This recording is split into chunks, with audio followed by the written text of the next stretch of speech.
Estamos viviendo en un tiempo incierto, pero Dios ha dado luz al mundo en su profecía. Prepárate para escuchar el programa Historias Proféticas del Mundo con Álvaro de la Cruz. Lo que pasa es que en el año 58 Nerón inicia un romance con Popea, así se va a llamar su nueva amante, de quien Agripina no va a gustar, pero ni poquito va a gustar. Hola, de verdad que se pasaba de intensa esta mujer, oiga, qué fastidio. Yo era como tóxico, o sea, tóxico y punta, tóxico y medio. Nerón queda deslumbrado con la belleza de esta mujer. Y de verdad que era hermosa Popea, le cuento. Una Miss Universo. Se conocieron en una cena. ¿Cómo es que se flecha de esta mujer y se vuelven amantes? Y Popea empieza a ganar ventaja en su influencia sobre el emperador. En este punto es precisamente cuando Nerón busca matar a su propia madre y busca eliminarla a través de varios intentos, pero quien lo convence de hacer esto es la misma Popea. Lo que pasa es que estas dos no se podían ver ni en pintura, llegaron a ser archienemigas, rivales. ¿Y todo por qué? Por disputarse el control de Nerón. Oiga, pero qué cosa. O sea, la obsesión de estas dos por el control de un hombre. La una era la amante y la otra era la mamá. Y fíjate tú, la influencia de Popea sobre este hombre fue arrasadora porque Nerón termina matando a la mamá. Lo empujó a que se divorciara de Octavia y Nerón lo hace. Y no contenta con eso, lo presiona para que la exilie y Nerón lo hace. Lo hostiga y lo hostiga y lo hostiga hasta que ejecute a Octavia. Y Nerón lo hace. Todo lo que esta mujer le provocaba hacer con él, lo conseguía. Es más, Popea simpatizaba más con los judíos que con los cristianos. Y de hecho, esto hizo mella en la cabeza de este sujeto, que ustedes ya saben lo que va a pasar al respecto de este tema. Oiga, razón tenía el historiador español Carlos Fisas cuando afirmaba, y pues con toda razón y la autoridad que gozaba este hombre en los círculos académicos, le cuento, Carlos Fisas afirmaba que meterse un poco en la vida emocional y sentimental, los amoríos y las aventuras de los personajes de la historia nos ayuda a comprender mucho más el porqué de los acontecimientos históricos que ellos protagonizaron en sus tiempos. O sea, su vida personal. Y como Nerón se tomaba el trabajo de hacer todas las cosas con escándalos, termina acusando a Agripina públicamente de hacer parte de una conspiración en su contra, pero con un drama y un show que montó para que en el 59 esta fuera ejecutada. Sí, Agripina muere ejecutada por orden directa de Nerón en el año 59. La noche del 18 de julio del año 64 se prendió el infierno en Roma. Un voraz incendio se comía la ciudad. Los que rodeaban a Nerón en su círculo más cercano corren hacia él y quedan perplejos al observar la reacción tan irracional de este personaje a quien ya muchos tenían por loco. Por ejemplo, Popea, esa mujer hacía siglos que su marido era pero rechiflao.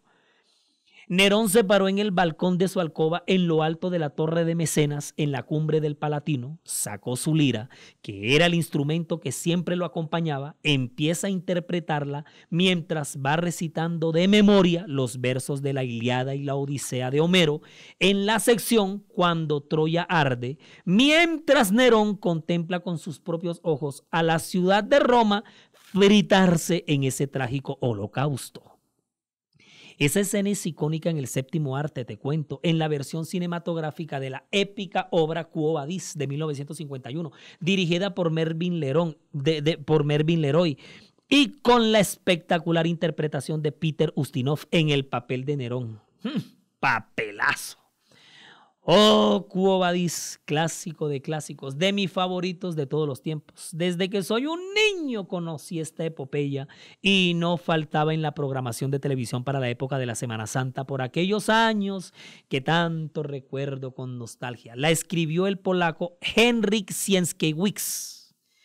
Luce elegante este libro en uno de los estantes de mi biblioteca, en la sección de la colección de novelas históricas, para ser más específico. Y el DVD de esta película también está en mi cinemateca personal. Es en serio, yo amo esa obra y la recomiendo siempre y la menciono mucho. El incendio duró 7 días y 7 noches y luego volvió a encenderse por 3 días más en diferentes sitios. Pero fueron años los que le tomó al imperio reconstruir su emblemática metrópoli. 10 de los 14 barrios de la ciudad, como lo fueron el Palatino, el Foro, el barrio Celio, el barrio Aventino, el Esquilino, entre otros, 10 de los 14 barrios fueron devorados por las llamas. Fueron destruidos algunos de los edificios más famosos de la ciudad, tanto públicos como palacios. Hasta el Palacio de Nerón sufrió con el fuego. ¿Cómo te parece? Miles de las casas de los plebeyos y de las hacinadas viviendas de los distritos más pobres fueron destruidas. Se perdieron obras de arte de valor incalculable e indudablemente se quemaron documentos de gran valor legal e histórico. Definitivamente no fue un día para la historia de Roma. No fue un buen día, pero para nada. Asimismo lo expresó el gran Abraham Guerrero en su gran libro A Sangre y Fuego. El fuego se originó en unos locales donde se vendían productos inflamables, en pleno comercio donde se encontraba el Circo Máximo de Roma. En medio de los estragos y las ruinas, la multitud enardecida le exigía al emperador que se encontrara y se castigara al culpable de semejante infierno y que el culpable sufriera el más terrible de los castigos. Él debía buscar a alguien a quien culpar del desastre. Y pues se encontró la víctima propiciatoria. ¿Y saben a quién culpó?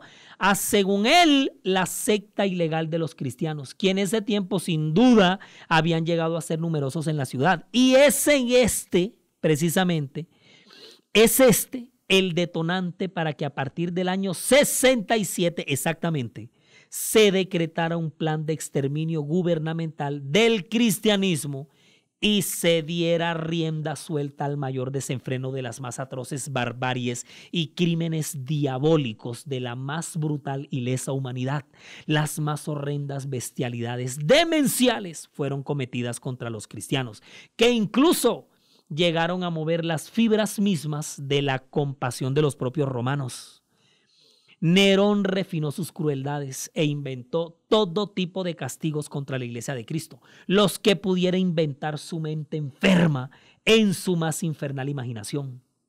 Y va a empezar a derramarse por las calles del vasto imperio la sangre inocente de miles, pero miles de cristianos. Y eso es lo que precisamente vamos a ver en nuestro próximo episodio. Un capítulo bastante difícil, les adelanto, ahí les cuento, pero no de derrota, sino de valentía y coraje de los primeros mártires que van a empezar a encabezar esta lista dorada de héroes y de heroínas.